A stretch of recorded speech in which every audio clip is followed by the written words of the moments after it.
Good afternoon, participants, and welcome to KNH series of webinars on disaster mitigation series. I thank you for finding time to attend this continuing professional development series. I'm going to introduce our presenter today. Her name is Pauline Jue, who is trained on chemical, biological, radiological, and nuclear response. She's a champion on CBRN. She is also a member of organization on prohibition of chemical warfare. She's trained in clandestine labs by the Federal Bureau of Investigations of USA. She's a team leader in internal disaster operations at KNH. She holds a master's in leadership and management. It's a pleasure to have her taking us through our topic for today, which is response to global diseases and disasters. Thank you, and I would want to take this opportunity to welcome Madam Pauline to take us through this webinar. You can post your questions on the Q&A session that we'll be able to respond to them at the end of the presentation. Thank you, and enjoy the presentation. Welcome, Madam Pauline. Thank you so much. As we have heard, that is a brief history of Pauline, who is a passionate person in disaster issues and of key importance is on mitigation and preparedness on how we can respond to disasters of any kind. And I want to insist here that it is our responsibility to be all the time prepared, because the disaster, I always suppose that thing that, and you can quote that disaster has no appointment. As we continue, I would wish to highlight on some of the things that have made us to come up with this topic, because as you are seeing, we are on disaster mitigation series, and from the previous experience that we can be able to actually say, this is the genesis of all this, what we are coming to present today, so that we are able to catch up. If we look at our screen, we have recorded one of the disasters that woke everyone's mind at the highs to say that all is not well, and this is a 1998 bomb blast. And we had many casualties, property loss, and displacement, and the psychosocial implications. On the next one, we can see actually that disaster, nobody knew about it. And I'm saying on all those people, I'm highlighting on the disasters that have passed Kenyatta National Hospital through our accident at the emergency, and all the way to our disaster operation sites, that is Ward 42 and 1F. We have Sinai fire and the Gikomba fires. These are some of the incidences that have already happened. And we are all witnesses that they have bypassed Kenyatta National Hospital and they are in the record. If we see further, there is also the Huruma building, the collapse of the building of Huruma, which was in 2016. And this one is telling us anything can happen, because these are disasters that may cause a lot of fractures, a lot of polytraumas, and many issues that nobody was prepared to. And I can attest that nobody is usually ready for any disaster, but we can be ready to do the mitigation issues. And that is why we actually are very aggressive in mitigation series. If we look at some of the things Kenyatta has been implementing on some of the disasters that may come along with us, we have been doing testing on some of the drills. And on the first the first drill we have done in CBRN just to test the preparedness and the response to some of these global emerging disasters was done on 25th of June, 2021, where we had many hospitals with us, many institutions, both in hospital and non-hospital, but giving us their areas of specialties so that we are able to deal with these disasters that may come along our way. Then what next? We can see there will be an overview of some of the slides showing us some of the disasters, mainly not disasters per se, but there could be also mass incidences in some areas. It may not be a disaster in some areas. Like for us in Kenyatta National Hospitals, if we say that 34 patients came to Kenyatta, that was a mass incident. But if it went to other hospitals like in Nakuru, it is a disaster to them because of their capacity and the capability. And all along from 1974 to 2009, we can have recorded some of the disasters and the MCIs. MCI stands for mass casualty incidents, and these are a bit of the data analysis of what has been happening. And this is what is in our records in the government. From 2009, we can actually see what has happened, and you can see the hazard that involved the casualties and the location where it happens. It is not mainly only in the Nairobi, but around the 47 counties, we were able to see what is happening. And suppose it has happened to us, what did you do? And I'm saying this one so that each of us, wherever you are able to ensure that you are mitigating some of these things that can cause mass casualties or disasters which are preventable, we'll be able to prevent. If it is not preventable and it has happened, you are able to respond to such.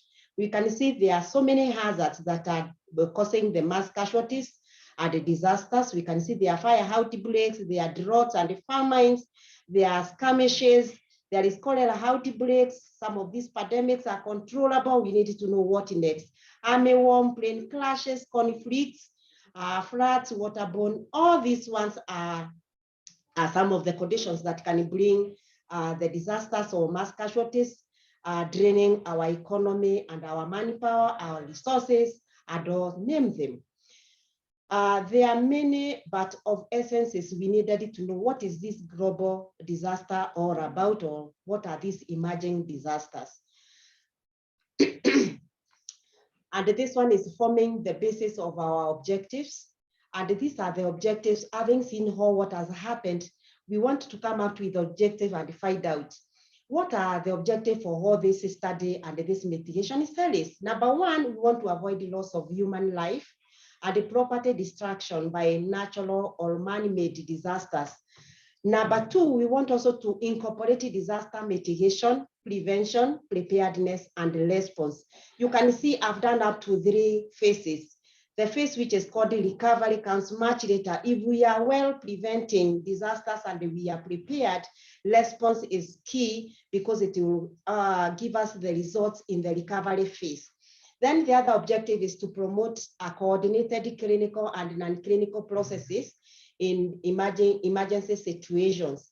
Then the other one is to understand information and the procedures and collectively implement hospital approved document in terms of number one, we want to identify hazards and the potential risk.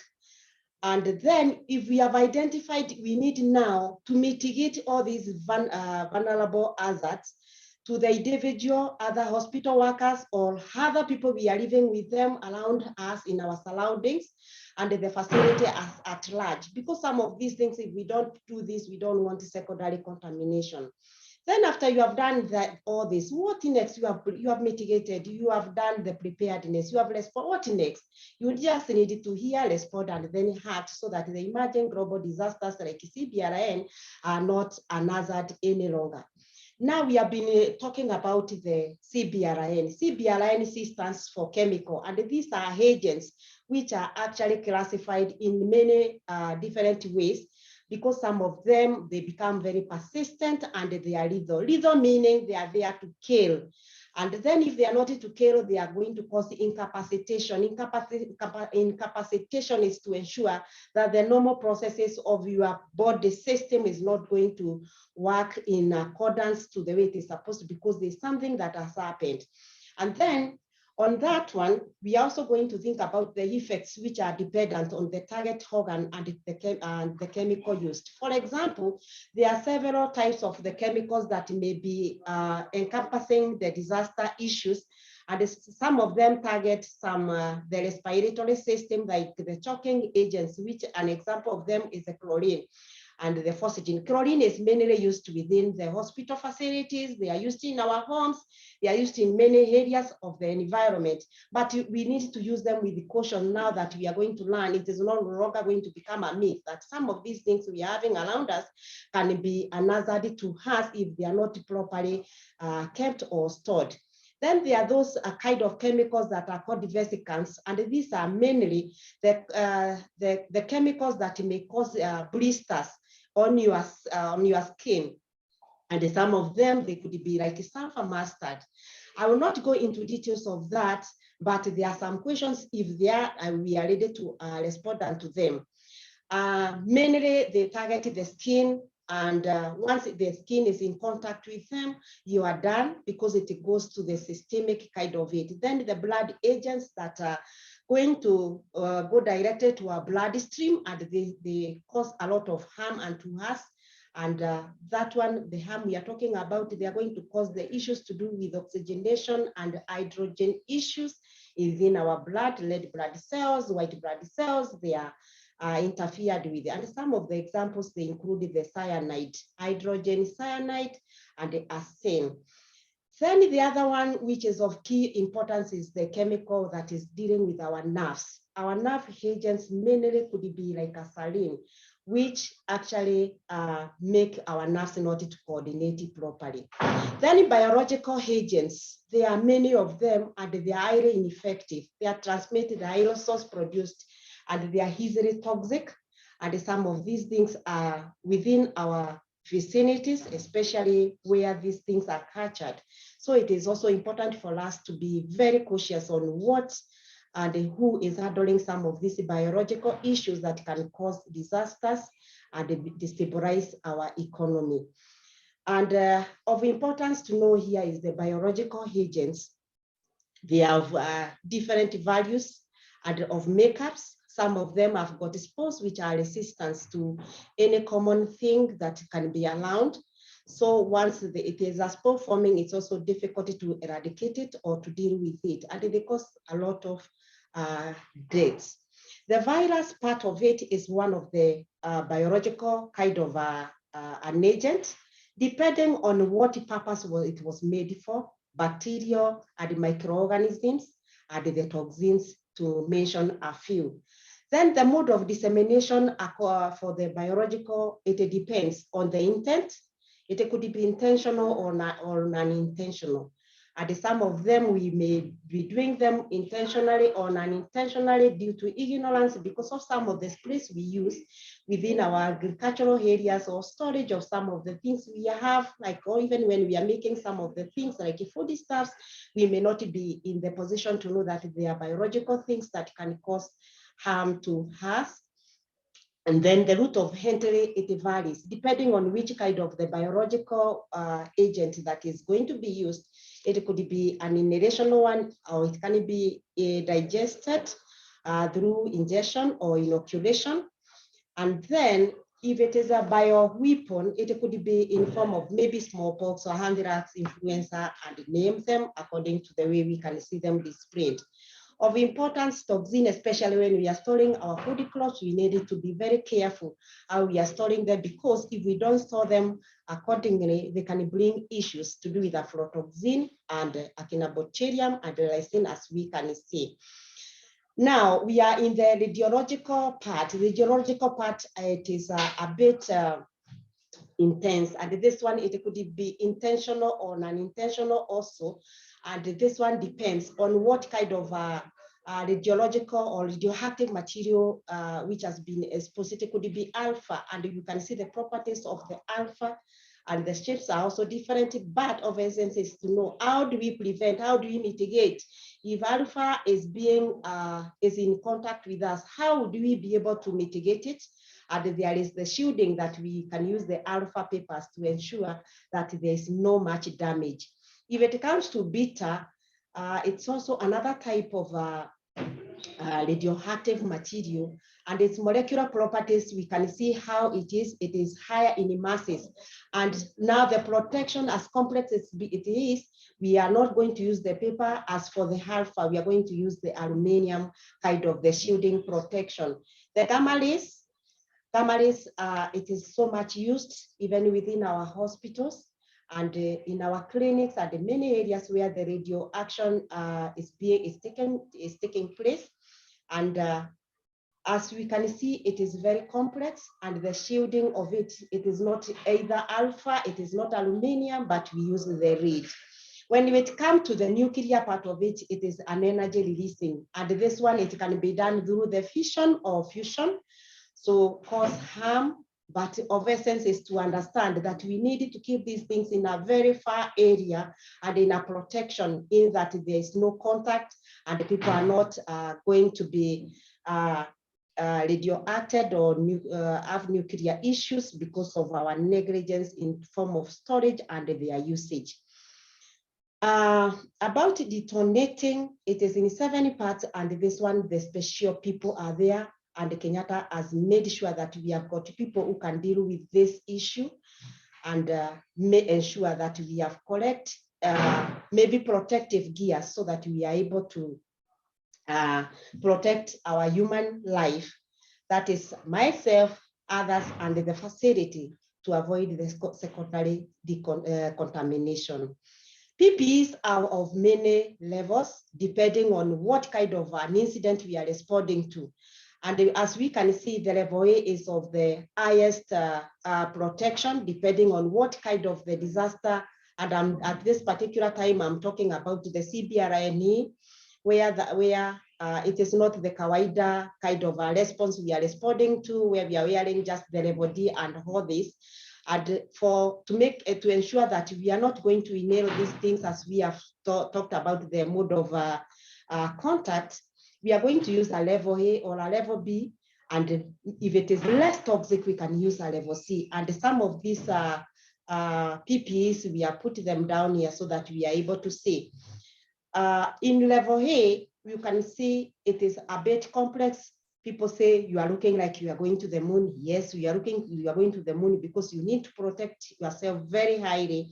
And you inside there, you must be having a respirator that is you are able to breathe using that gadget that has already been attached to that PPE, because it is of high value. It means this one you can attend to any casualty of any kind of disaster in terms of the global emerging kind of the cases which are coming along our way. Level B, it is also as good as level A, but if you look at the level B, they have got external respirators. This one is to help you breathe in and out in a less area that you don't have to, you don't have the risk of inhaling some of the chemicals. Level C, it is very common to us, because this is actually, if you have seen it, the gear we have used during our first deal of CBRN, we were using the gear level C for the first responders. Level D is the common one we are using even now when we are handling patients who need much protection, but more than what we usually deal with the common cases. How then do we detect the methods? How do we detect that our casualties may be having this kind of an incident? Sometimes you may observe, through observation, you are able to observe the scene where it has been announced that something has happened. There are some things that you can observe, maybe a mist. You can observe people are falling, and abnormally they're in the stage and they are just falling down with no apparent reason. There's no history of epilepsy, and if the epilepsy was there, there is no way a mass of 20 people are just dropping down and falling, and there's nothing that can significantly say that something has happened. Then there's a human sense. You are given information. Sometimes you are told there are some people who have been observed doing 1, 2, 3 things, and from that we are able to critique and find out what could be the incident down there. Then the history of also from the responders who are on the sea. Remember, us Kenyans, or most of us, when we hear there's something, that is where we want to go and find out how best can we be the first people to have the first information. Some are taking the selfies, some are taking the photos of what is happening without maybe knowing exactly what has happened. And when you hear some history like this from people who have seen or the onlookers, you are able to actually critique and say, this is not the common conditions we are going to respond to. We needed to be ready in our gears, ready in how we are going to decontaminate these patients, ready on how we are going to triage these patients and where we are going to triage them, because it's not the business as usual. Then there will be also, especially when it is like the biological cases, this is where you hear that there are some animals from a certain region and there's no history of quarantine or something, that animals are dying in masses and it is not a drought. In that instance, maybe you could be sensing something is not well with us. And if it has happened to animals, maybe they could have been used to be like a guinea pigs, and it has happened to them. We needed to think now, if it is to human life, it is not going to be very okay. Then there could be also a history of an explosion. Something has happened somewhere. So we need to know that explosion may be encompassing things like gamma rays, things like alpha, things like beta rays, or anything like that that can cause an harm to us, or even a nuclear agent that can come and maybe become a toxin to the human life. Then there could be unusual smoke. If something has been happening and it was being captured, if something as it is a mist form of kite, we have known that some of the properties of the chemicals, they manifest in form of a smoke or a mist. So it is important for us to understand that when we hear some of these things, we should not take it for granted and something is not okay. Then in all this, it is for us to understand now, how do we prepare to respond to such incidents? How are we supposed to, what are we supposed to have? Who is supposed to be on the board? And what is that person supposed to have? Or what are those people supposed to have? That is in terms of the capability, in terms of the capacity, in terms of the resources we have, mainly internal and external, because there's no incident that we can say 100% one institution is prepared to adequately handle or deal with it. So for those instances, it is important for us to understand that all is not okay and we need to do what is required of us. There are so many acronyms or abbreviations that will be used when we are talking about these ones, and to help us understand that we are in the same page, it is important to understand that the words you are seeing, that CBRN, we have already said CBRN is chemical, biological, radiology, and nuclear kind of a thing we are talking about. Then hazmat is hazardous material and the toxin. When you receive these ones and they have their signs, it is important to understand, please let me take care so that I don't become a victim in such an incident. KNH, because I know we have got our friends who are listening from outside the country, is Kenyatta National Hospital as our term of reference. Then MOU is Memorandum of Understanding with some of the institutions which we are dealing with, because we have said definitely there is no institution which is adequately prepared to handle an incident solely. Then methane is a language, and it is a scientific language that is used to communicate the important language globally, so that we understand what we are expecting. When we talk of methane, M is for major. Is it a major incident? Where is the exact location for it? And the type of the incident that is there, or the type of the hazard that has been used, then the hazard note and the number of casualties that are there, and the emergency services that are within the vicinity. Then what WMD is weapon of mass destruction, as we are saying that CBRN is an acronym for weapon of mass destruction, which is used for many kind of things. As we had been told by our moderator, OPCW is Organization of Prohibition on Chemical Weapons, and Kenya is among the country of that organization. We are at least 193 countries that are encompassed in that kind of a thing.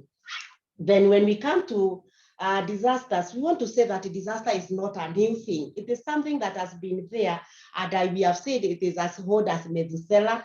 I don't know who can tell us how old is Methuselah, but we know that is the oldest recorded kind of a human being that was recorded, and it is actually justified for those who are believers like us who are in the Bible. In Genesis chapter 5 and verse 21 to 27, it is telling us about what was happening during those days. Then if there is a background like that, what happened? We needed to think, we needed to see, even if it is not there, we needed to see a disaster coming, and we needed to see it, and then we mitigate it. If we are prepared like that, I'm very sure it is going to be very good, and it is going to make sense to us. Then disasters, we need to know that disasters vary in type and intensity. That is why in our first slides, you could see the intensity and the type of disasters that have been there. They are varying in many areas and many localities, and even in many countries. That what we have in Kenya is not what we other countries may be experiencing. Some may be experiencing worse than what we experience, but to us, that is the worst scenarios. Then the logistic that encompass when it comes to disasters, it is so much in that we need to involve so many actors who are to deal with these issues. And when it comes to logistic, we need to be thinking about who are these people who can help us in the event that a disaster has happened. And then are there standards to deal with it? Then if we don't have enough resources, do we have innovative solutions on how we can deal with them? Then it's testing the solutions. We have seen that KNH, we have not been left behind because we are doing a lot of tabletop exercises. We are doing a lot of mass drills and a lot of mass casualties, which are mocks, so that we are able to test the preparedness in our country. Then the health responders, we have to know that they needed to have special skills so that they are able to deal with it. Then what is CBRN in brief? I want to mention that CBRN involvement, it is more of toxin and hazardous warfare. As we have heard that when a CBRN incident is pronounced, we need to be thinking deep inside ourselves. What is it that it is all about is the CBRN, and the involvement there you can see. It is not something that you can take it for granted. It is something that we need to take it very seriously. If our aim is to save as many lives as possible. Then when we talk about that one, and that is the overview of what we have been talking about it, is that CBRN is complex. This complexity is actually so huge that you cannot underestimate. So we need to know that when it happens, and it mainly, if it is a warfare is intentional. If it is intentional, we need to know that it is an uncontrollable release of varying agents, which are coming to either environment or even to be in contact with what we are heating or what we are using, so that they use the vesicant and all that. Then when we talk about the occurrence, it will occur in form of occupational exposure. It can be fire, it can be an explosion, which can be either radiological or a nuclear agent or something, and the release of the toxin. And that one, it will accomplish the mission for the people who needs to do their business. Then when we come to the cause, it is because of maybe ignorance. Sometimes we are handling some of these chemicals which we don't know. If we don't handle them with a lot of care, they can cause a lot of harm to our facility, to ourselves, and even to our environment.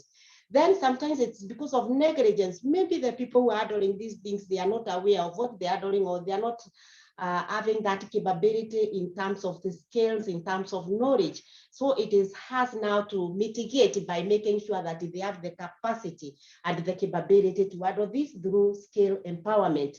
When it comes to accident and malicious intention is the cause. We can always tell what kind of a result is going to be. Then the compounding factors are so many. And let's remember that when it is intentional, the compounding factors may be hostile countries, non-state actors, or terrorists, which is going to cause a lot of havoc to our country, a lot of havoc to where we are doing our normal processes, they become abnormal. Then, what is the motive behind all this? The motive behind all this could be, there could be a catalyst. A catalyst is those who are maybe having the bad intentions due to their own greed, or maybe they have their intentions of why they are doing this. It could be a state-sponsored terrorism.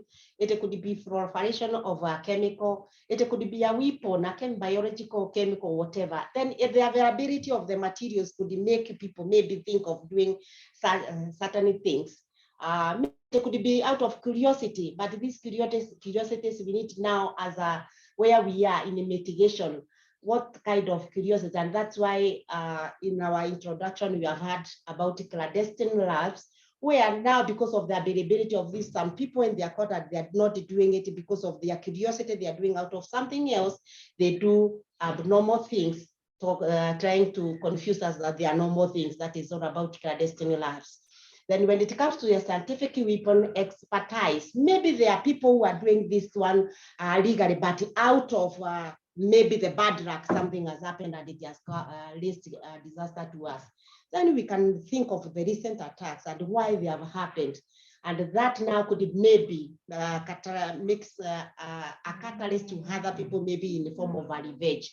Then ask the nations or the people dealing with human life. What does it look to us on a human high? That is for a clinical high. For me, in the internal operations and the other team who are with me, when it happens or a mass is announced or a clinical issue like that is announced, we are always thinking about the casualties, and they are in the form of masses, because in all these disaster issues, they are dealing with the data. I'm also thinking about the severe disruption of the normalcy. The normal process will not continue because of what is happening. And if it has happened like that, what are we thinking about now it has happened? We are going to think that whatever we have put in place to ensure that we are going to deal with this disaster, the resources we have may not be enough. Then what next? We need to think who are our other partners, and we have seen in our earlier slides that we have the people who we think they have importance to deal with some of these issues that we may require, so that we are able to deal with the incidents in a successful manner. I'm also thinking about the property destruction. When a mass happens or a disaster has happened, and especially the CBRN here, we are thinking that there is a lot of property that will be involved. And when we have thought about the property, the human life, and the processes, I'm thinking also about the economy that will be affected. Then I'm also thinking about how people will be disrupted. There will be internal displacement or external displacement. The area where you are going to be put due to maybe a toxin has been exposed to your environment, you will not stay in the same environment. We have to evacuate you to a safer ground. And that one will go with the psychosocial implications, meaning that we need a lot of psychologist interventions. Then interagency involvement, we have said there's no disaster that any one institution is ready for. So we need to have those MOUs with other agencies so that we are able to continue with the successful kind of disaster response. Then what about the target?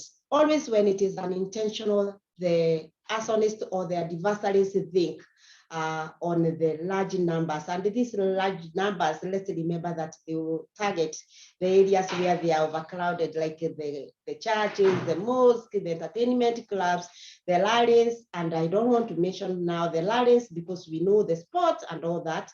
And the route of entry, which is the best route of entry to make sure that they have accomplished the mission. And their aim is either to kill or to incapacitate. That is the work of the bad boys and the girls. Now, in the next slide, we can see that a disaster doesn't just happen. There must be something that is that has shown that something could be happening.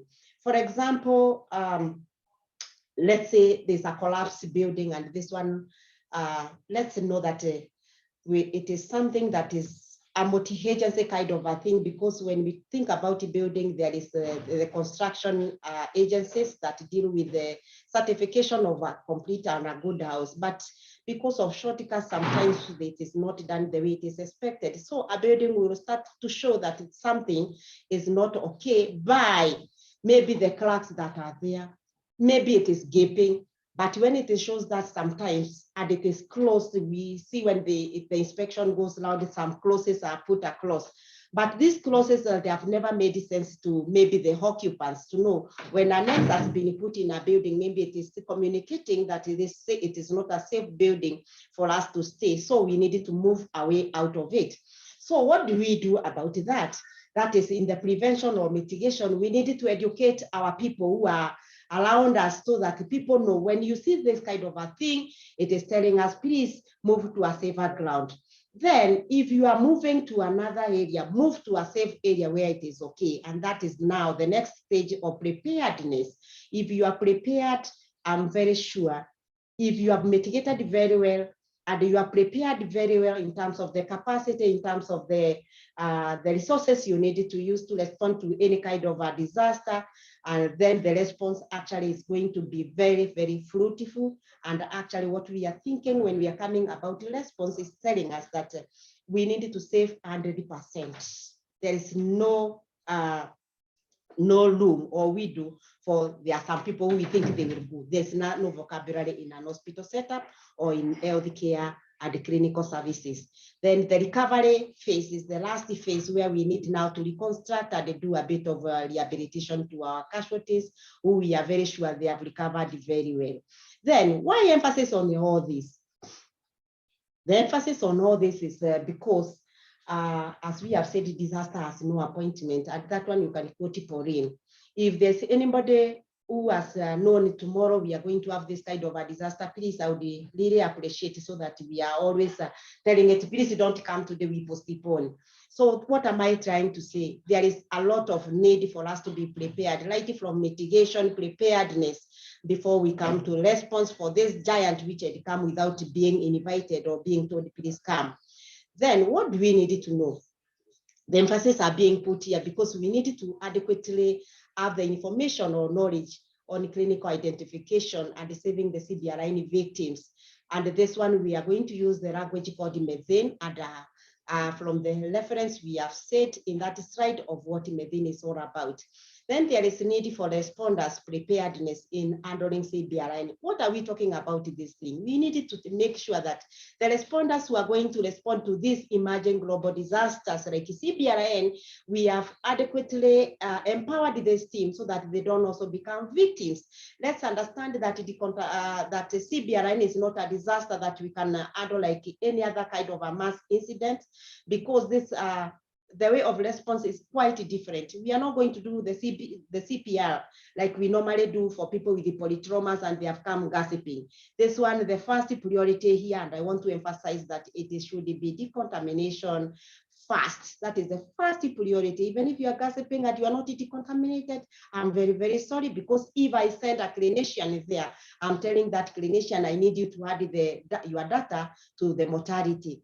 So our responders needs to know this. Our responders needs to have the right PPE to respond to the right kind of a disaster that has come along our way. And as I can say, Kenyatta National Hospital at level 6, we are prepared for all this in terms of knowledge, in terms of the preparedness of the responders who are going to go there, in terms of space and all this, as we will see as we move on. Then safeguarding the people and the countries from terrible effects of the CBRN. We can only do this if we have given people enough information on how to identify, on how to mitigate, on how to respond adequately, so that we don't have many casualties and having the issues of losing the people, losing the property, and destabilizing our economy. Then adequately equip the clinician, that is the first responders on the secondary contamination, and that is preventing them from getting contamination from the casualties or the victims that have already been announced having been contaminated with this kind of the agents. And let's remember that if we do actually the very nice decontamination to our casualties, we are telling ourselves the first responders are safe, other clinicians are safe, and our facility is also safe from secondary contamination.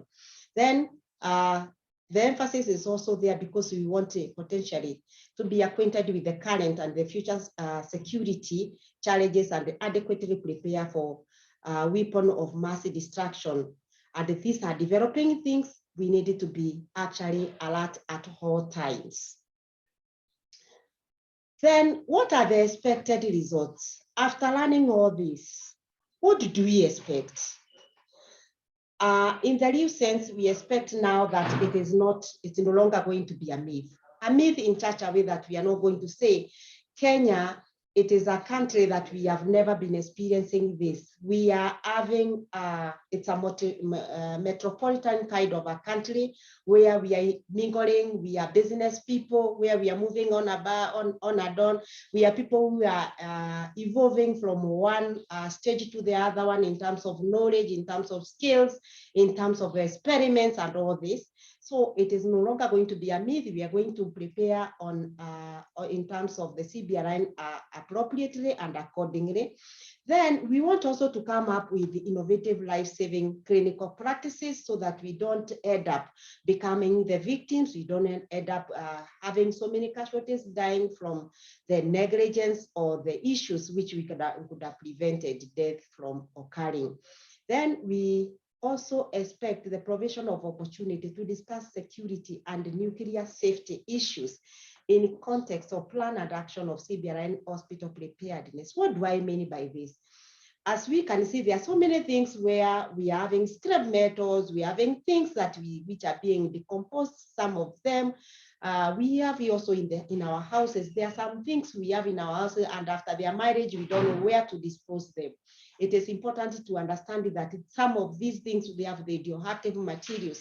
And for us to be safe, we needed to be sure where are we going to dispose these things so that we don't just throw it away and it becomes a hazard to our people who have no idea what it is. Some will take it like a scrap metal, some will take it like a decoration in the house to see it, and little do you know it is just a nuclear active thing that is with accompanying that thing we are just doing away. So also, the way we are going to store them, the way we are going to dispose them, it is very key. Then we want to have a reflection on us as clinicians on modality which are to be put in place so that we bridge these gaps. The bridge is so wide because we have been assuming these are things that are not in our country, these are things that are not in our continent, these are things that may not ever happen. After all, we are so Christian. But it is important for us to know that because of what I've just discussed, that things can happen. And if we look at them in a normal way, they will treat us in an abnormal way. Then we also want to improve on CBRN disaster preparedness on how, in terms of empowering people, how can they respond to this giant called CBRN? How are we going to have the people with the right PPE? How many things do we require in our water? Who do we need to put on board so that we are able to actually become well prepared to face this giant called CBRN? Then, who are these stakeholders or the collaborators do we need to put in place so that they are fully engaged and they know their job card, which when they are coming or when they are coming to help, they know exactly what is their law when they are coming to such an incident. Then, on psychosocial, emotional coping and measures, we needed to know that when a disaster happens, there are so many worried crowds. We call them the well patients. They are patients because they are affected. They are not infected, but they are affected. But they needed to be reassured by these people who are trained. And then when they are being reassured by these clinicians, they needed to know what are they talking about, because it involves a lot of psychological and a lot of emotional kind of the issues to do with the human being. Then we have to have insightful preparedness and resource mobilization. We don't have enough, but then what next? Which other agencies apart from in Kenya, whom do we need to come into play apart from our internal stakeholders? Then expanded MOUs and networking strategies on inter-hospital, inter-government, inter-agencies, and all that, so that we are able to meet this person very, very well. Not a person, a victim. And up to there, do we have any questions? So thank you very much, Pauline, for that presentation on our disaster mitigation series, the emerging threats in terms of disaster preparedness. We have to appreciate as some people say that if you fail to plan, you are planning to fail.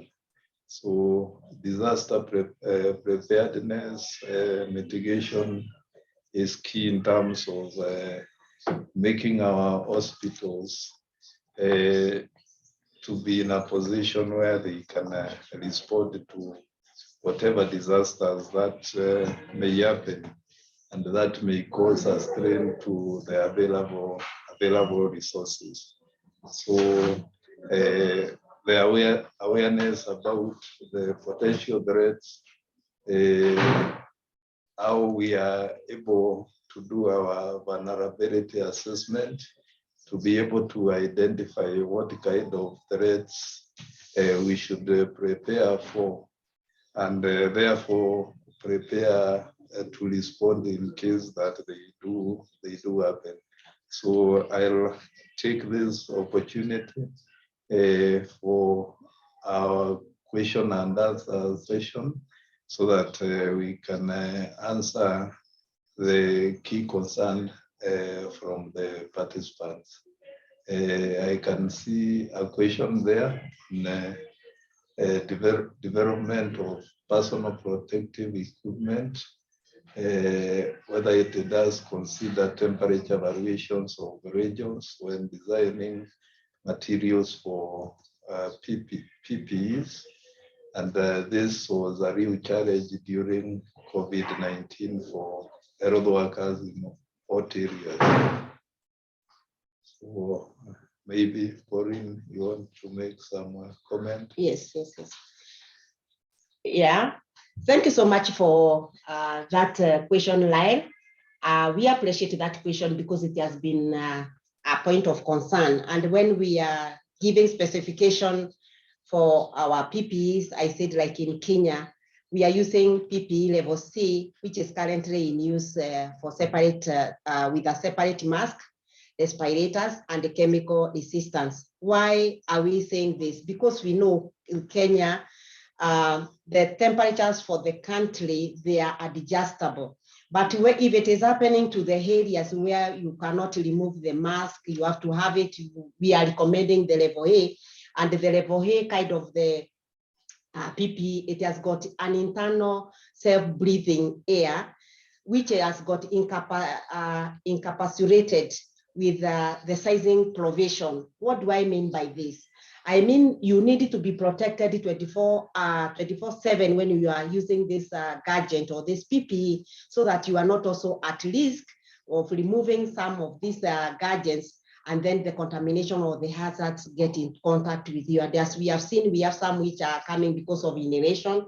We have some that are coming because of contact. So when PPEs are being prepared, they are being prepared according to the locality where they are going to be used. And for us Kenyans here, we cannot go to the PPE level A, which has got those internal breathing, because they are not actually very comfortable. They are very demanding in terms of the weight, in terms of the heat, in terms of the comfort for the wearer or the user. So it is always good to give the specification depending on where you are, because of those kind of issues. Thank you so much. There is another question on what is the government doing in terms of empowering both the private and the public healthcare workers? Is there a scheduled program for the same? Faith feels CME is not adequate. Well, Faith, Justice, thank you so much. In fact, this is a concern, especially let me talk in terms of Kenyatta National Hospital.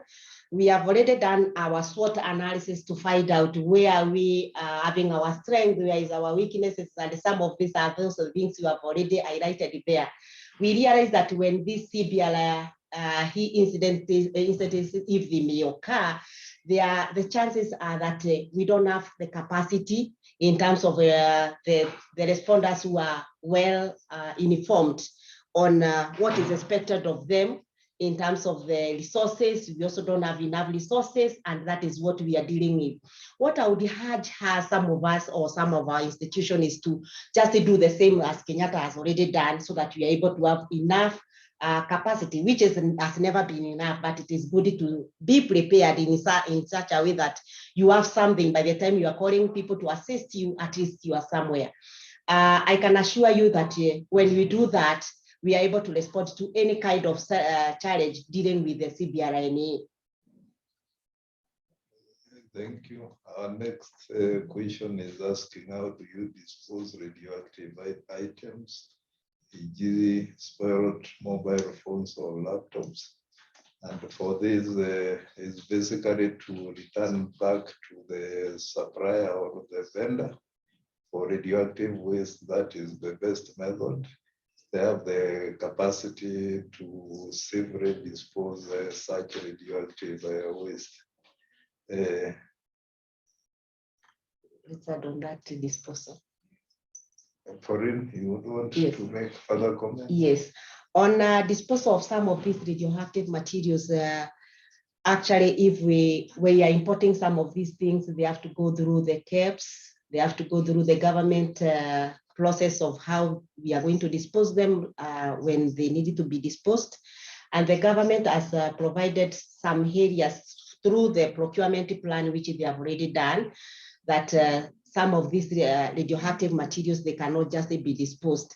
There is a process of disposing them through our government chemists, through our National Disaster Management unit, and these are some of the areas that we are able to be in touch with them. And I'm talking about probably maybe the things we have procured through, which are passed through the CAPS, and we had the agreement or the MOU that they needed to go back to the source where they're coming from, or if we have to dispose them in our country, the government has put a place where they can be disposed safely. Thank you. It seems we have disposed of the questions in our Q&A session. Still, I don't know whether there are any other concerns from the participants that they may want to share.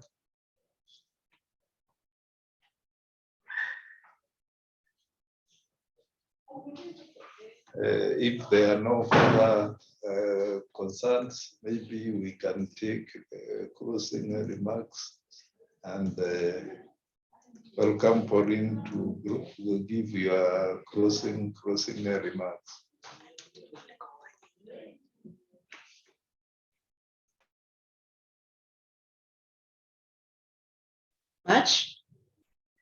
Thank you for the participants. I can see we were actually we were very keen on what we are discussing, and it is of very, very much importance. So that we are able to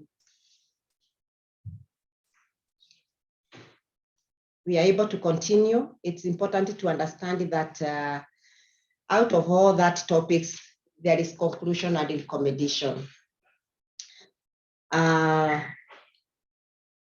In all these things we are doing, we are all learning, we are all facing different challenges, but I can attest that African continent is presently facing myriads of security challenges.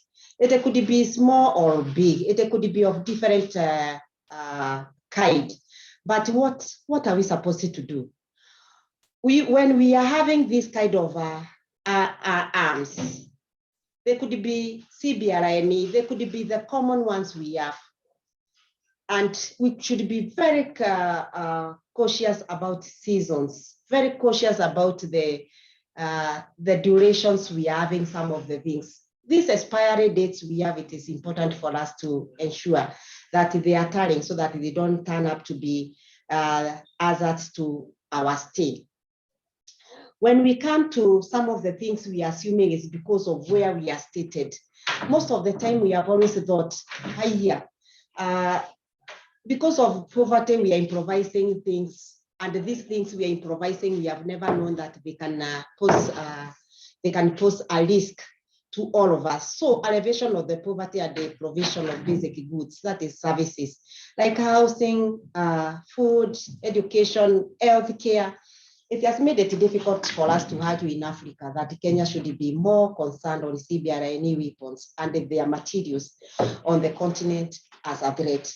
Many a times we have heard these things, but we have never thought that it could be an hazard to ourselves even in the houses. How many times we have got jik in our house and we have never known the concentration of this jik we have in the house? Is this jik safe for even the children or the resident or even the person going to use? Like some of us, we are moving on from hand washing to machine washing, and this one, it will need maybe a higher concentration. Have you ever thought what is right for us, especially when we are talking about domestic use?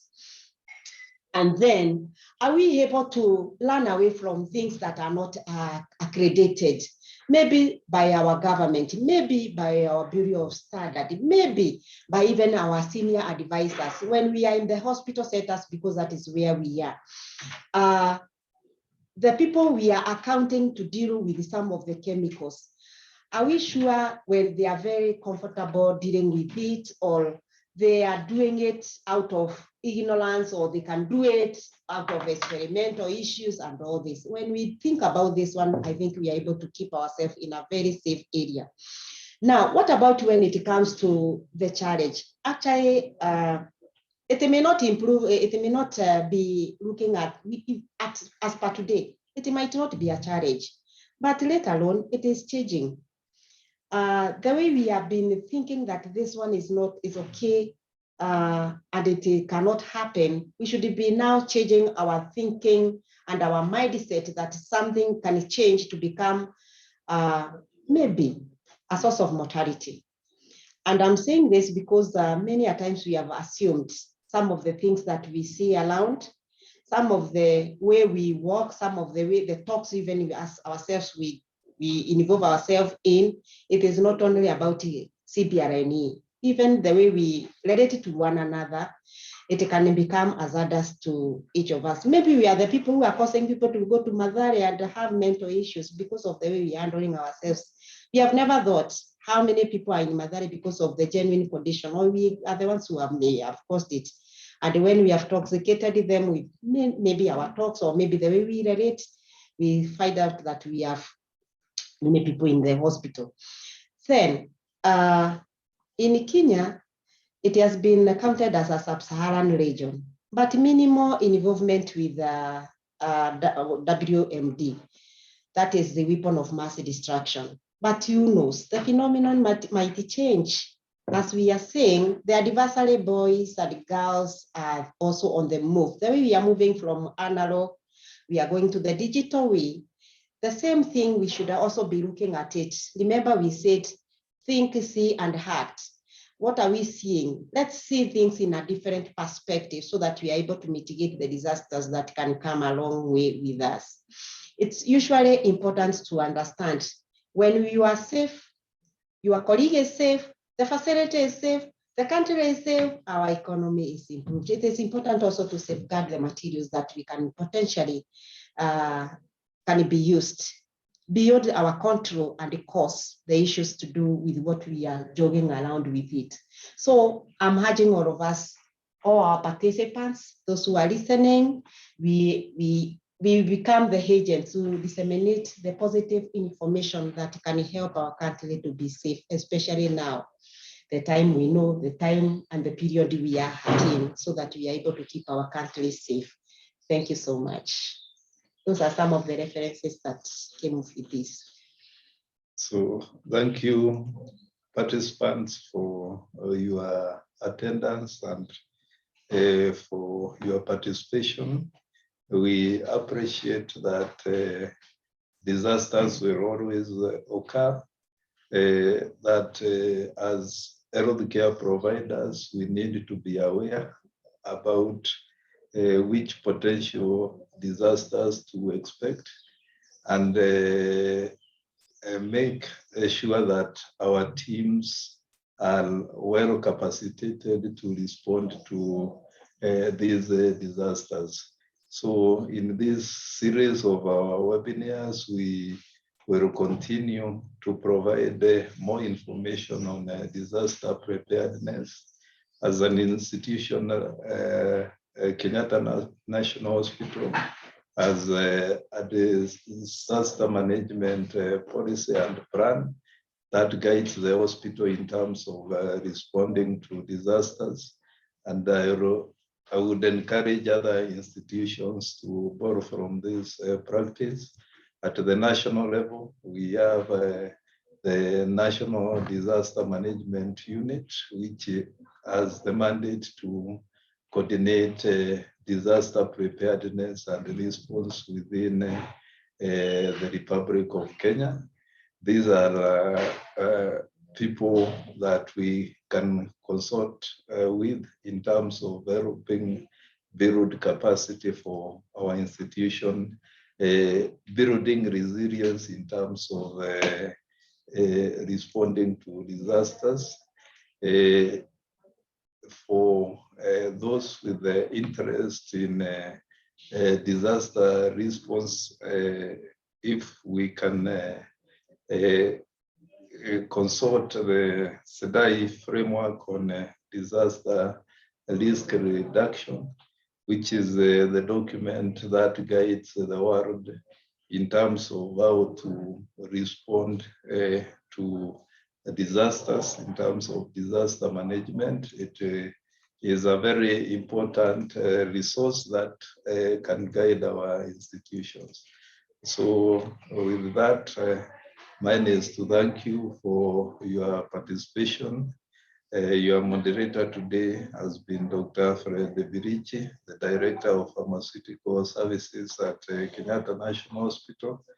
Thank you very much for your participation. And as KNH, we will continue providing more information in our forthcoming series. Thank you very much and have a blessed day. Thank you.